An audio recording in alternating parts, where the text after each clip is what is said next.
Hello and good evening, everyone. Today's webinar topic is trading securely in a digital world, understanding cyber risks. So, for this, we have with us Mr. Kinjal Shah, Chief Technology Officer at Yes Securities Limited, with over 22 years of global experience in technology leadership, particularly in the BFSI sector. He has driven large-scale digital transformation projects, cloud migration initiatives, and innovative technology solutions. He has also held senior position at Edelweiss Global Markets and the National Stock Exchange of India, where he spearheaded several mission critically technological programs. Now, a short glimpse about NISM. NISM is a public trust established in 2006 by SEBI, the regulator of the securities markets in India. The institute carries out a wide range of capacity building activities at various levels, aims at enhancing the quality standards in securities markets. Now, before beginning the session, I would like to request all the participants to note some important points. First, question will be taken at the end during the Q&A segment. Second, all participants will receive a participation certificate within 3 to 4 working days. Third, the recording of this session will be available on NISM YouTube channel. Now I request Kinjal sir to begin with the session. Hello, everyone. Good evening. And today's topic, which I will take you through, is how to trade securely in a digital world and in the arena where cyber risk is growing every day. So, India in the last 10 years has a significant leap in terms of the trading markets. From a nation which primarily invested in fixed deposits, gold, and real estate, now I think trading has gone mainstream. A lot of new investors have come up on board, especially post COVID era. And today we see from a humble beginnings of 1 crore, today there are more than 10 crore active investors in the country. Uh, Side by side, as the trading adoption is increasing, the cyber world also is getting increasingly risky. So both of these go hand in hand, and that's why today's topic is, I think, useful on how to ensure that you're trading securely while also keeping the cyber attacks at bay. Uh, I'll just move on to the next slide. So today's topic will cover primarily these 6 areas. One is the cyber threat landscape, then the major threats that is impacting investors, some sampling of the cybercrime cases which has happened in the past few years, investor safeguards and takeaways. So, what should an investor do? I mean, cybersecurity is an ever-evolving field, and in spite of our best efforts, there are challenges. But there are at least some best practices we can follow to minimize this attack, and key insights and takeaways. And finally, we'll have a Q&A. So, any questions that you may have, I'm happy to take that. So how has the cyber crime evolved? So, in the last few years, what has happened is cyber risk have gone from just some one or two annoyance to serious financial crimes, and mostly this has happened because there is an organized crime group which is now dominating the space. So earlier, what used to happen is there were certain people who were very good at cracking systems, and they used to operate out of their basement or their room, and they used to try attacking. But now what has happened is, even as more and more cyber security features come in, it becomes increasingly difficult for an individual person to do crime. So what has happened is all these people form groups and they try to dominate the space. So what one person cannot do, maybe a few people together they can try to crack the code. So that is what has happened. Cyber groups are now dominating the space. Additionally, a lot of these groups themselves don't leak data and do attacks. They're offering the cybercrime as a service. So while it is not legitimate, that they are able to operate cross country and provide it as a service. So this is the latest entrant to the system. Additionally, Gen AI is actually supercharged these capabilities. So now a lot of people, these people don't even need a proper system to do all this. They can typically leverage Gen AI apps to provide teasers, hyper realistic content, get data from different systems, target the individuals or organizations, and effectively scale their operations. So this is what has happened. Earlier, there used to be notable countries which were very serious about it, but now I think globally there are crime groups across every region of the world. India in particularly, typically a few years back, it was mostly the cyber attacks were happening in US, Israel, and China. But as India's power globally has moved up, and so has the cyber attack surface of India. So, especially after the G20 and the talks of hosting Olympics and all, as more and more global leaders come and do trade with India, the more and more cyber attacks have come up across the country. So this is what the scamsters typically use. If you look at the life cycle, and I'll try to explain that. One is they have a strategy. They use the execution channels. They profile the victim, and then there are different actors which are involved and which actually do all this data. So if you look at strategy, what are the different ways if an investor can be duped? So one is they will give you a false promotion. They will send you malicious links to click, and they will launch fake platforms. Earlier, what used to happen is people used to send links, and then people click on those links, then viruses get downloaded, and then people are systems are compromised. But these days, the attackers are not individual; they have groups, and therefore they go actually for the bigger fish. So they don't just dupe you when you click the link. Rather, those malware sits silently in your machine, and it sits for days to days, trying to get as much data as possible before making the big attack. These days, what has happened is the organizations have phishing attack prevention, and lot of so what they have turned to is individual accounts as well. So what are these their execution channels? So they have WhatsApp, they have Facebook, they have Instagram, and their email where they send in these links. So what happens is, and this is not general, but I'll give you just slicing of certain cases. The attacker actually tries to compromise your system. If you are able to click a link or something, then it sits in your system for days together, trying to get as much data as possible.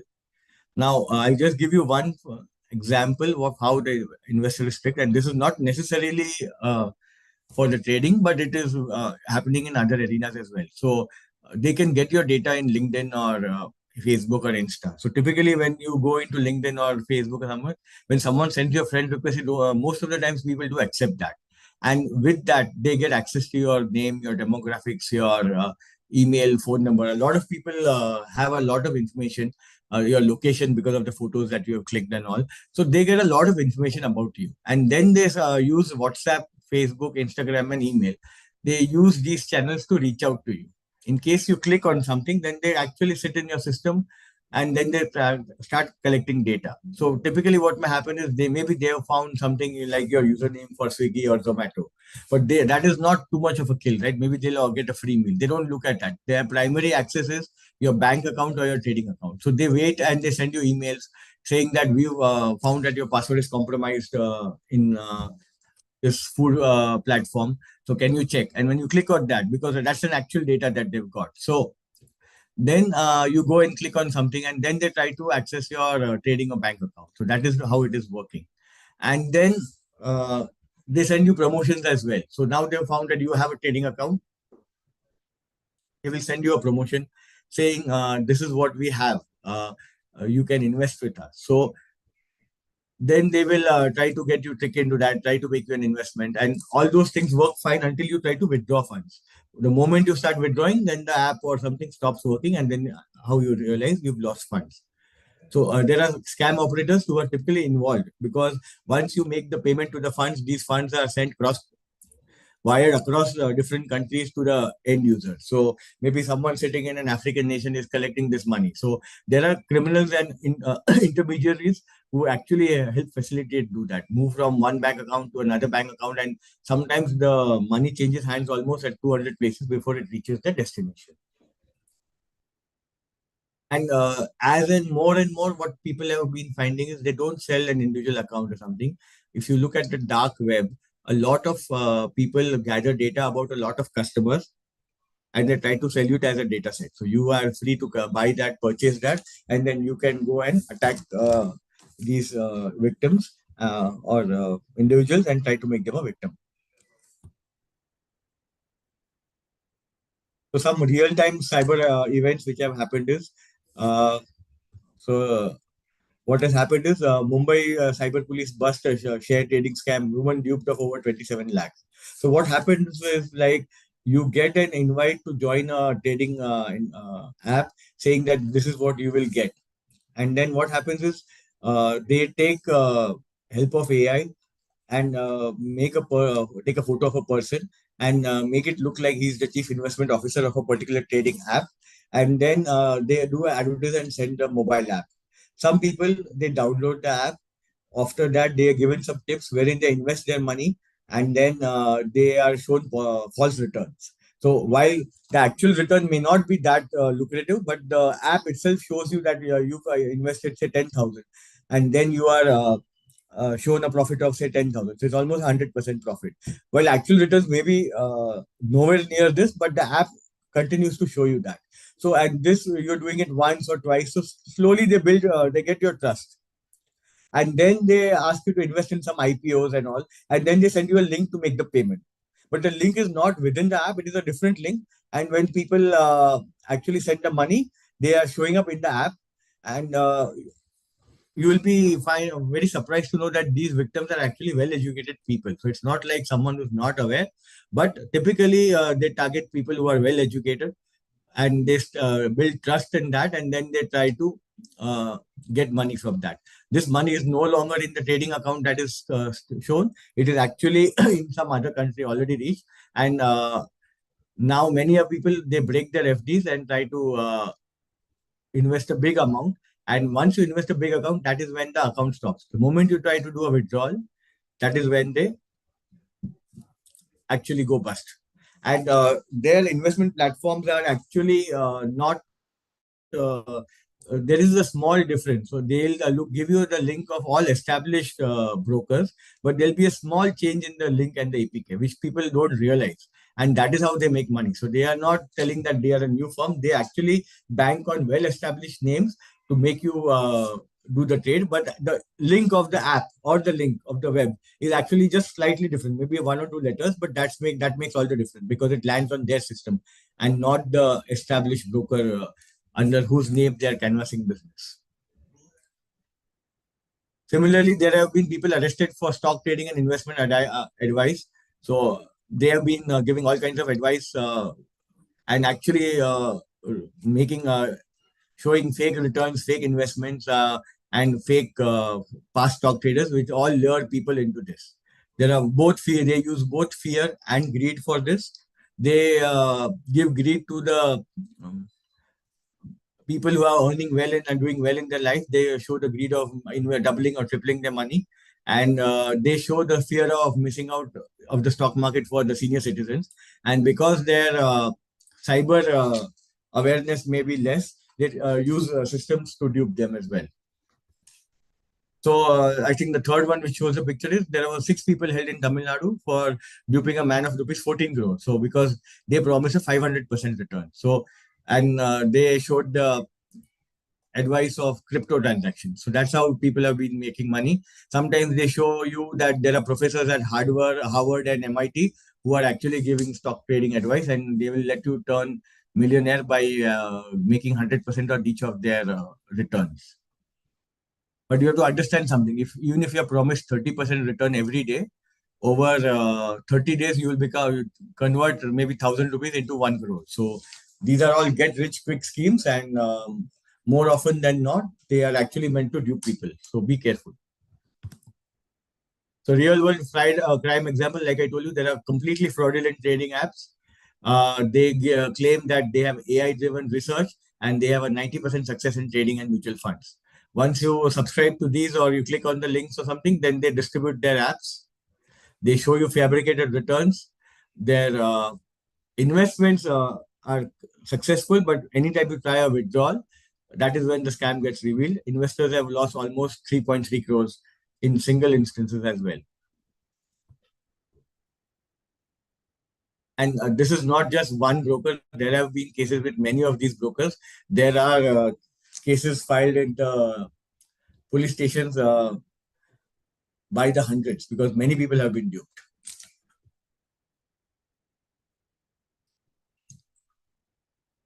So, what all people can do? So, given that all kinds of, this is more like a chore police case. More and more brokers, more and more regulators put in more cybersecurity features, and more crime groups organize to inflict more and more cybercrime. So the first thing that you can do for all your trading accounts is enable multi-factor authentication. Do not avoid this. I think the regulators are making very much compulsory to have two-factor authentication. So apart from your username and password, you at least need an OTP to successfully log into the systems. Please use those factors. They also offer multi-factors. Those are optional as of this stage, like doing facial recognition or registering your device. But while they are optional, because of the bare minimum convenience that needs to be given for accounting or opening accounts, please ensure that you use as many factors as possible so as to kind of slow down the number of attacks that can happen on your account. The possibility recedes with every additional factor. Avoid clicking on suspicious links from emails and WhatsApp. So, most organizations and corporates they provide regular phishing email attack simulations so that they organize that whenever you find such link, please click on look suspicious, click so that it goes to the cybersecurity team of the organization. So those are mostly mock runs. When an actual email which comes from an unknown source or a WhatsApp comes, please install discipline in yourself and avoid clicking that. Please verify before you click these. Fourth is always verify the authenticity of website and apps. In the case of websites, it's normally a small letter which is changing. So say yes securities, the SECU will become SEC or something. So there's a very minute change in the website name, but that is how it lands on their platform, which is all meant for cyber attack. Similarly, even in the apps, please ensure there's a verified resource. Many apps are not verified. They are only there for people to download and get cyber attacked. Please avoid and ensure there is authenticity of these apps. There are ways Android and iOS show you whether the app is verified or no. Please have that due diligence. I know typically it takes very easy to click or find for an app and click, but there is a reason why there is so much of verification. So even if someone is sending you an app link over the WhatsApp or website, please check on the store whether it's a verified or if it looks spam. And if it's spam, then don't allow that. Download apps only from official stores. So there's only iOS and Android for the bulk of the features. Please, if there's another store which has opened up, then be careful. Those are mostly the apps which actually sometimes after installing don't even show up on a mobile. They just get lost into the mobile system, and then only time you see is spurious ads coming into your system or someone hacking your system. So be careful. Even there are apps which show you that they can help you clean your mobile, but if it's not from an official store, be careful because more than your mobile, they might clean your data as well. Then is demat and trading accounts. So please use SEBI approved brokers and depository participants. The bulk of the depository participants are NSDL and CDSL. In case of brokers, you have a variety, but please ensure they are SEBI approved. Each of them will have their SEBI details in the website in about us in the compliance section. So please verify that. If you don't do this, then it typically comes to this way. You will end up clicking on a link which will show you a fraudulent trading app, while your bank account which you link will be correct, but the data that's shown up is all fabricated. And many of the times, this also collects some other data and actually reveals your bank information details also. So it could get complicated. So if you look at a professional version, there are five steps to uh, saying scam safe. So one is spot for potential scams. This is both for individuals and corporates. So identify warning signs early. If you find that they are getting too many phishing attacks, then that is also a cause of concern. Please ensure you're using all the cybersecurity tools like antivirus, screening your emails before they are sent, protection of data, privacy. All the accounts are having proper role authentication. Apart from authentication, there are authorizations on who can see what data. So ensure that if there are any warning signs, then there is adequate testing done to identify that. Stay updated, follow the latest scam tactics. every now and then you find a new way of people duping customers. So please stay updated with all these tactics because even the cyber groups are evolving as more and more regulators and brokers try to put in the guardrails. More and more people, cyber attackers, are finding way to jump the guardrails. So it's typically we are moving one step ahead, but they are moving two steps ahead. They are finding new and new ways. The investor public continues to oscillate between fear and greed, and these people take advantage on both the sides. Protect personal data. So I gave you an example earlier where your data with your permission is taken from LinkedIn or Facebook or Insta, that is then used to reach out to you. So they send you an email saying your password has been compromised. They go into the dark web, they say, put in your details. They try to get as much data about you. If they get some data about you, and there are some guesses also they make, then they will say your password has been compromised. Please click on link to know all the other places where your password could be compromised. And that is how they will entice you to clicking somewhere and entering your details, and then you might give away your password sometimes in the like thinking you're checking that password, and that is what happens, and then they get your other data as well. They are not at all interested in your Insta or Facebook or food aggregator accounts. What they're interested in your bank account. So the moment they get your bank account, that is when the attack will happen. Until that, they will actually continue monitoring you. So you may feel that okay, this is a harmless slide, but typically they've already compromised some of your data, and they are waiting there to compromise your other data as well.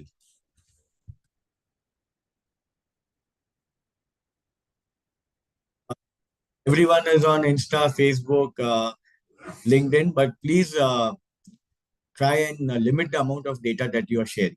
Okay, you're sharing some photos and all, but you'll share the location as well. But don't share your phone number and email to everyone over there. I mean, you can share your account information, but you don't share your other address. Many people share their name, address, phone number, location, office, everything they share. I mean, while where you are working is okay, you don't need to send the exact address where you are working. Otherwise, you will have cyber attackers trying to attack you in your office space as well. So limit the amount of information that you are making public.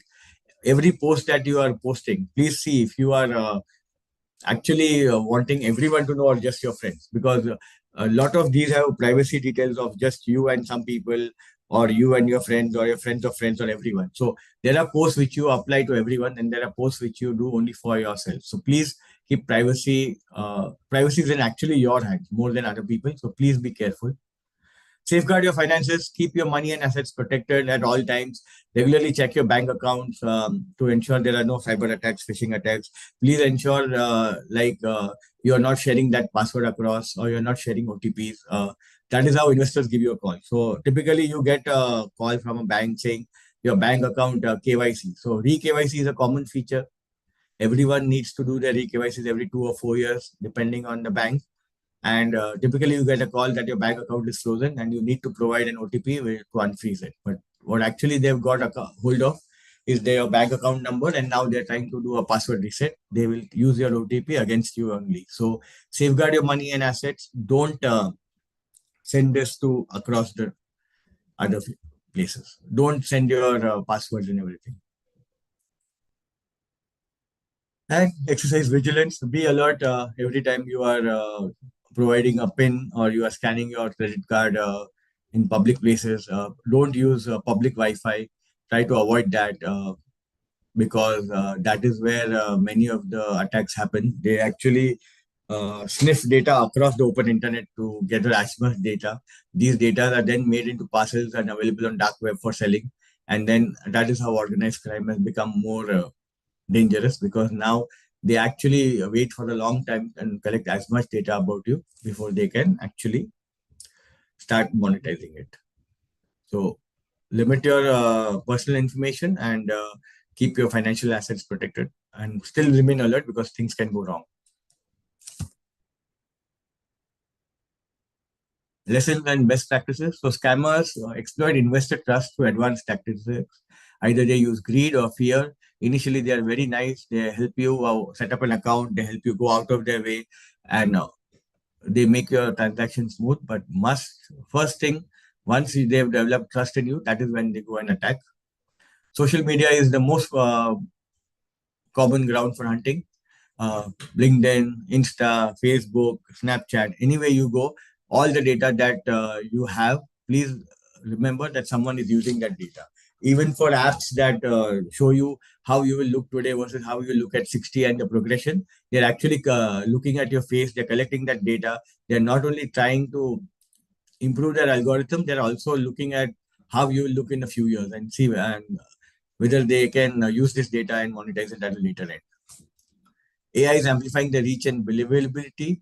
Unbelievably, AI is actually hastening that. So AI is a tool for you to do your work fast, but AI is also a tool for the cyber security guys to uh, achieve their goal faster. So it's a dual-edged sword. It can be used against you, it can be used for you, just like electricity. Then awareness, keep yourself cyber awareness. There are various programs conducted by NISM, SEBI, RBI. All of them have their awareness programs and they tell you due diligence from time to time. And I think those are your best defenses. Don't um, just ignore those. See and adapt yourself and use that to defend yourself. And bottom line is don't let high returns cloud your judgment. Ask critical questions before investing because this is your hard earned money. Typically, if you look at NSE, the Nifty index has grown from 1990 to today at a cumulative rate of 14% per annum. So while fixed deposits give you between 6 to 8%, markets have typically returned 15% a year on average. It doesn't mean they go every year 15%. There are years when they've remained unchanged and years they've gone up by 30%. But anyone who is telling you they've got 100% returns, they're actually inviting you for their gains, not for yours. And nothing goes up in a straight line. There are things that go up, there are things that come down. Anything which is cross-border, cybersecurity, or something like blockchain or like Bitcoin, please be careful before you invest. There could be legitimate cases of people offering those instruments, but look at the instrument, look at the instrument's past record, and look at market data. Today, all of the brokerages and all of the exchanges, they give you real-time feeds of what the stock is. Anyone promising you that this is going to become a 10x is going to actually be true only once in a blue moon, not every day. So typically, people who are in the advanced demographic stage 50 plus, they get duped out of fear. Years, you don't have much time, so you need people stocks that go up by 10x. It may be, but may not be. But if someone is guaranteeing, then definitely it is not going to be there because no research guy will stick his neck out and say that this stock which I am researching will go up 10x. Typically, it is mostly the scams which are confident, not the good guys.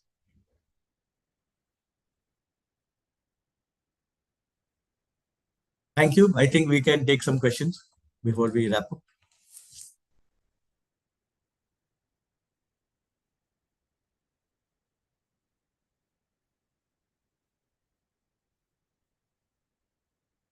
Okay, so someone has asked me like most hilarious, notorious cybersecurity scam that happened in the stock market. So, like I told you, the example of this lady, which who was actually she got a WhatsApp saying that she's been invited to a WhatsApp group where the chief investment officer of a brokerage firm, which is actually a bank-based broker, that she is being invited to invest in that, and she actually joined that group. Then there was a mobile app which was a link which was given in that app, and then she downloaded that. She invested some money, and then she was shown some 100% gain. So after that, she was asked to invest in a couple of IPOs. So she did not invest, and every time they were showing that the IPO gains were more than 100%. So more after that, what she would have actually gone, and then she asked that can she invest more. So that is how she was enticed. So she actually broke her FDs and she to the tune of some 20, 30 lakh, and she invested in the platform. She never realized when the platform was asking to invest, there was a separate link. So it was opening into a different one. So when she was doing net banking, the person to whom she was transferring was completely different from the so-called fake in brokerage company name. It was a different name. And she didn't realize that. And that's how all the money was gone. Then when she tried to withdraw, it was showing that the app is running into issues. So that's when she went to the bank of which the broker had shared the name, and then she found that there was no ways that it was a live one. It was actually a scam. And because of these WhatsApp groups, the individuals, they quickly, maybe two or three frauds are done, they quickly disappear.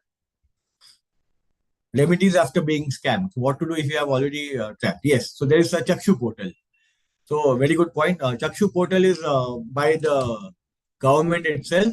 You can go to Chakshu portal and you can actually file your query that you have been duped. So, and besides, you can go to any police station and you can ask them for the cyber crime division. If mostly it is within the police station, or it could be outside also, and you can register a complaint. You can say that you have been trapped. There are many cases where the police have not been able to find the person, but there are many cases where they've actually been successful in finding the person. So whoever, where you can legally file a complaint, and you have to tell what you tried to do, what was the place you logged in, what is the app name, what is the WhatsApp group, what was the name, and what were the people's names, and how they can, how you do. So you have to give all those things, and then they can file an FIR, and then they'll try to find the person who has cheated upon you. We've seen scammers now using AI to impersonate authority figures with much more confidence than before. What are the subtle red flags that even educated or tech savvy people tend to miss? So I would say any scammer using AI, even if he's impersonating an authority figure, yes, it will look more. The confidence itself is the red flag. If someone is telling you that he'll be able to give you 10 times more returns, then you can ask him, like, why he's not that rich, why have you not heard of him? So there is a saying which Warren Buffett has said: if books are the only source to success, then all the librarians would have been billionaires. But even the librarian, even though he has access to all the books, he cannot potentially read all of them and become either a learned person or a financially successful person. So I think too much overconfidence itself is a red flag, and that is what people tend to miss today. What people like is confidence. If you are confident, then typically people feel that this guy is having something backing, but actually it's not the case. It's the other way around. When people are actually not confident, they are quite more genuine than the people who are confident. It's like you look at a fake flower and a real flower. Real flower will have some edges or something, but a fake flower is completely perfect. There are all edges are super smooth. All the petals colors are almost the same. So if you look at AI avatars also, so if you look at an authority figure, he will have maybe one hair here, one hair on, maybe something on his nose. But if you look at an AI figure, you'll feel it's a sculpture. You'll feel it's a robot with a human body. You will not find any imperfection in that.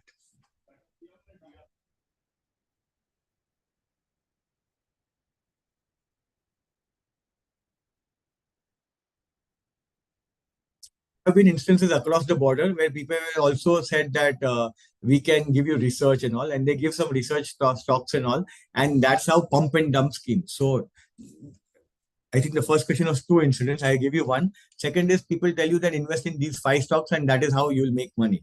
But what you don't know is they have invested in these five stocks, and then they send this message to 10,000 people. Even if 1,000 people buy those stocks, and these are all low unknown stocks, so they have very low liquidity. So even small activity gives to outsized gains. So once sufficient people have heard of this, you will find that the stock has gone up a lot. Typically, the guy who is advising this, he sells and he vanishes, and the stock returns to its original value, and that is how people make losses. And you'll be surprised to find that most of the time, educated people are making these mistakes, not the layman, because many of the time, layman has no time to look at and click on all these links. It is the educated guy who has a little bit of greed and he feels that this should be all possible. Can you tell how cybersecurity tools can be used so that we can avoid financial scams? So most cybersecurity tools, you can scan your apps, whether this app is legitimate, whether there are any leakages in the devices. So you can have antiviruses on, you can have antiviruses in the mobile as well. There are tools, there are websites where you can check for certain things. So if you want to see the legitimacy of a site or a mobile app, there are tools for that as well. In the corporate world, ensure all your firewalls, all your phishing attack prevention, your anti-money laundering, all those tools are on, because attack can come from any place. Especially with AI, you can find that typically you will be called into certain meetings, and you'll find all AI avatars on the other side of the meeting and ask you all potential questions which you otherwise would not reveal.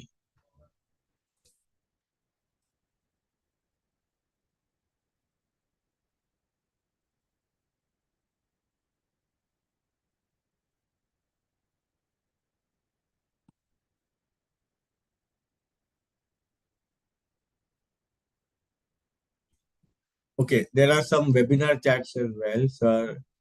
I'm a company secretary student. So there are courses for cybercrime. I think Sahil, the NISM also has some cyber crimes. Otherwise, on YouTube, you can find a lot of cyber crime prevention videos. Yes, sir. There are videos as well and courses as well, which are available on NISM websites. Yeah, so I think NISM will have their YouTube channel, and you can look at that. That should be able to give you. In fact, even the standard AI tools will give you what all things you need to take care of. I've covered a lot of that, but still there is a room for more. I was a victim for this scam in the name of OTC trading and with Motilal Oswal. So most likely that trading partner is not Motilal Oswal. He's used that name to dupe people. So please go to the nearest police station and ask for guidance on how to log this scam in the Chakshu portal. This is actually a good session. Thank you. Please share some views on crypto scams also. Whatever scams I've shown you, same things apply for crypto scams. Only thing is, in crypto scams, they mostly target the middle age group, because for old people to transfer money offline is a little bit difficult. But typically, they will tell you international apps where you can invest in crypto, and they will tell you that crypto money moves even overnight. Most banks and trading sessions close during the day, but these crypto scams, they are available worldwide. So when we are sleeping, Japan is up. When then Europe, then America. So they can tell you that they make money every day. So they'll make maybe 10% every day. But that is not true. Then all of them would be billionaires by the end of 1 month. But you've not heard of so many billionaires in the market because of trading. I have filed a complaint, but they were not able to recover my money. So, like I told you, when you have invested the money, the app itself is fake. And the third party that you're transferring to is actually outside the jurisdiction of the current, because that money changes hands almost 100 to 200 times before it reaches the location in another country. So many times our banks don't have jurisdiction into other countries, and that is why they may not be able to recover that money. But you can actually follow up and see if you can identify that person, because they are running through a lot of complaints. I think persistent pays to just follow up with the authorities.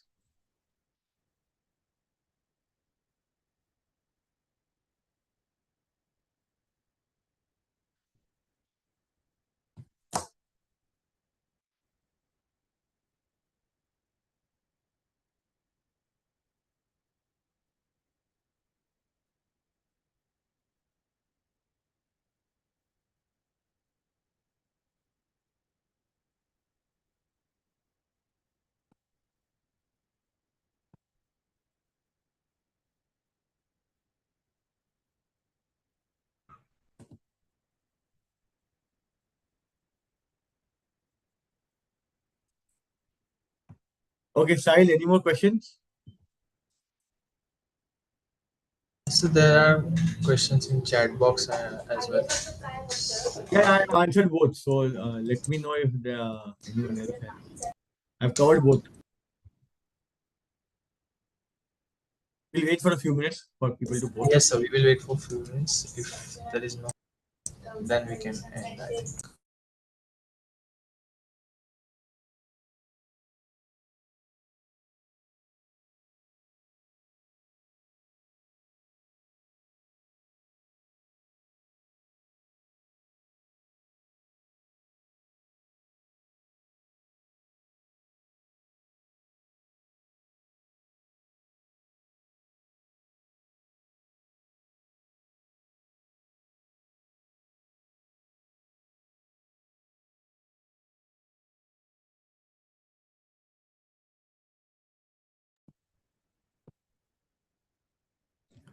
So why I don't know if court has I don't have that knowledge on how the court can help in this because but you can freeze money. I don't know if you can freeze the other bank's money. It depends on how the money has been transferred. But I think a cyber lawyer would be the best case to actually go for that. Uh, if it's a cross border and see if you can take help of a cyber expert in this case.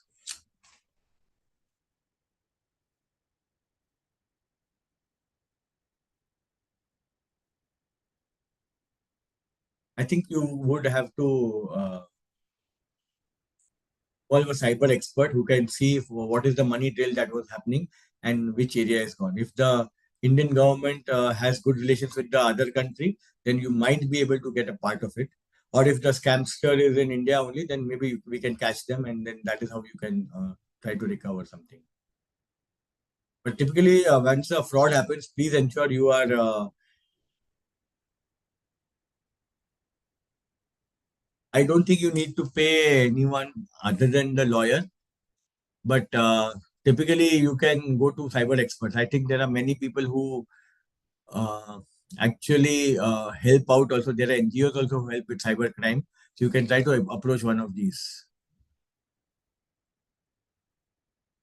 because the number of scams are increasing so many that even the dedicated police cells for cyber crime are not able to uh, keep up to all the cases.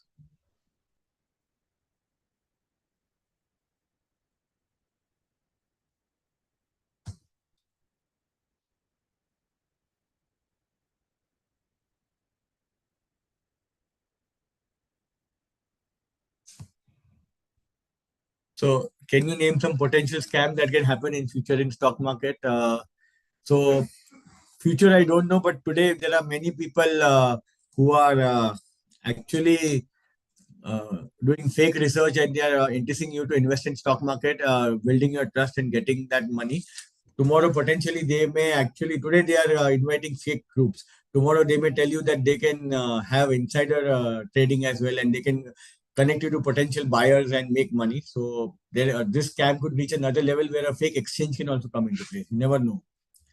So if a couple of years back there was a case where in some small tier 3 city there was a fake bank. So someone had put State Bank of India, but it had no relation with State Bank, and that bank was working for many years together. So it could happen something like that. So money transferred is always moved to someone's bank account at every stage of the scam. Which is that bank account you don't know. So that is the key problem.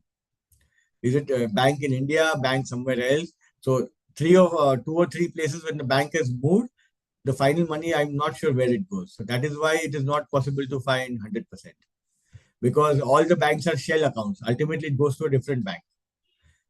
So if there's a credit into some bank, and then there's a debit, then that person is not held responsible. That money has gone to a third party. So it keeps on going, and sometimes it is directly consumed by a of wire transfer.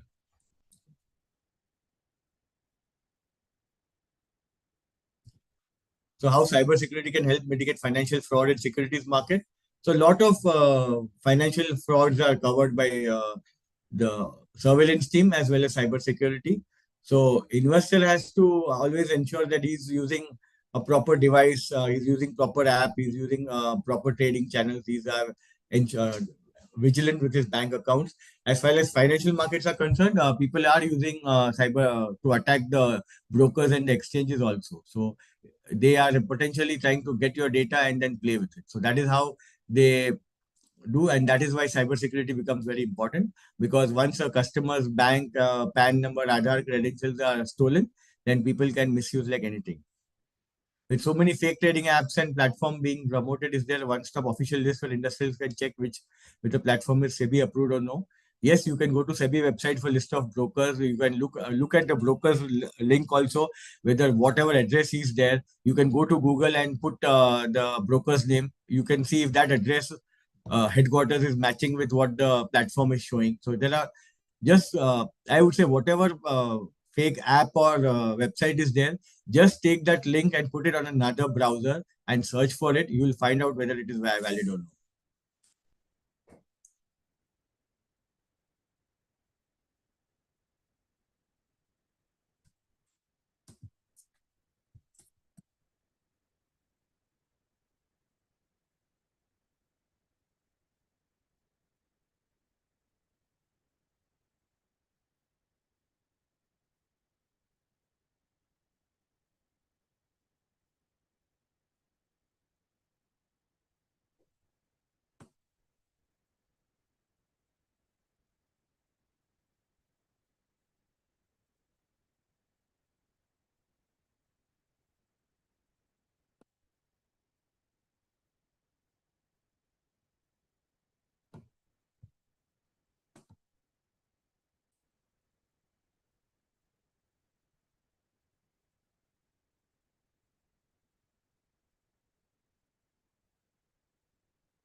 So if I'm reading your question, which for being an NISM expert, what should we do to get a manager's post? I think this is something only NISM can answer. I cannot. I don't work for NISM. I'm an industry contributor. So I think whatever I've covered you is all pleasant scams, whether it is fake apps or whether they are stealing your LinkedIn and Facebook data to send an email to you and then you click and happily give your other personal information. These are all scams. All your data, some or the other, is getting stored somewhere. Don't click too many links on browsers. I mean, you can actually sometimes there are settings in Google and all where you can ask to not track activity. So that itself is a root cause. Otherwise, you may be searching for something, and next thing you find is on Facebook, the shirt that you are looking for is being advertised by the firm which was you were looking for. So these are all the scams. A lot of your data is continuously getting stored somewhere or the other with Chat GPT and all. Even when you are putting some questions into Chat GPT, it gets stored apart from giving you the answer. So please don't give your personal information on Chat GPT and all the AI tools because they actually store that as well. So avoid giving your personal information to everyone.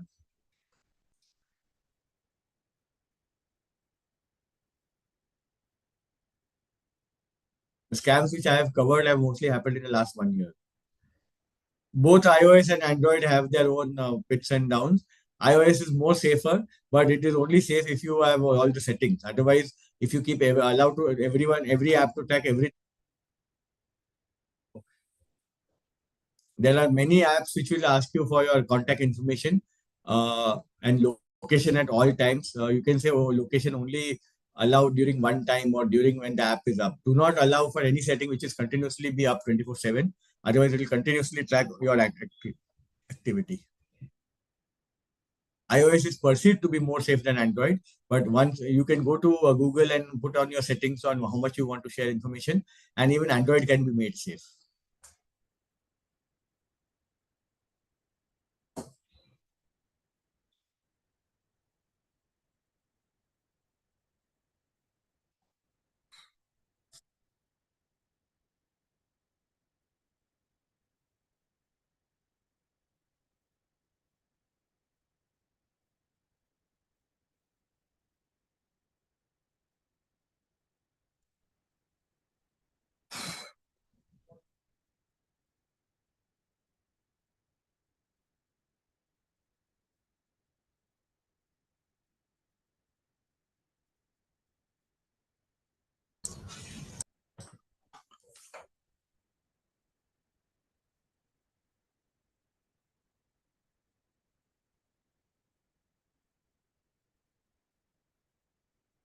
So are we good to end the session or are you? Yeah, yeah.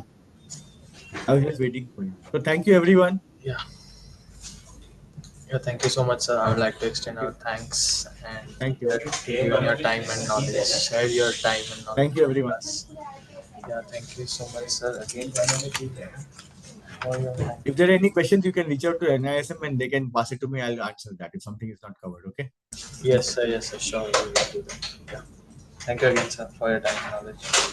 Wishing you a wonderful day. Sir. Thank you. Thank you. Okay.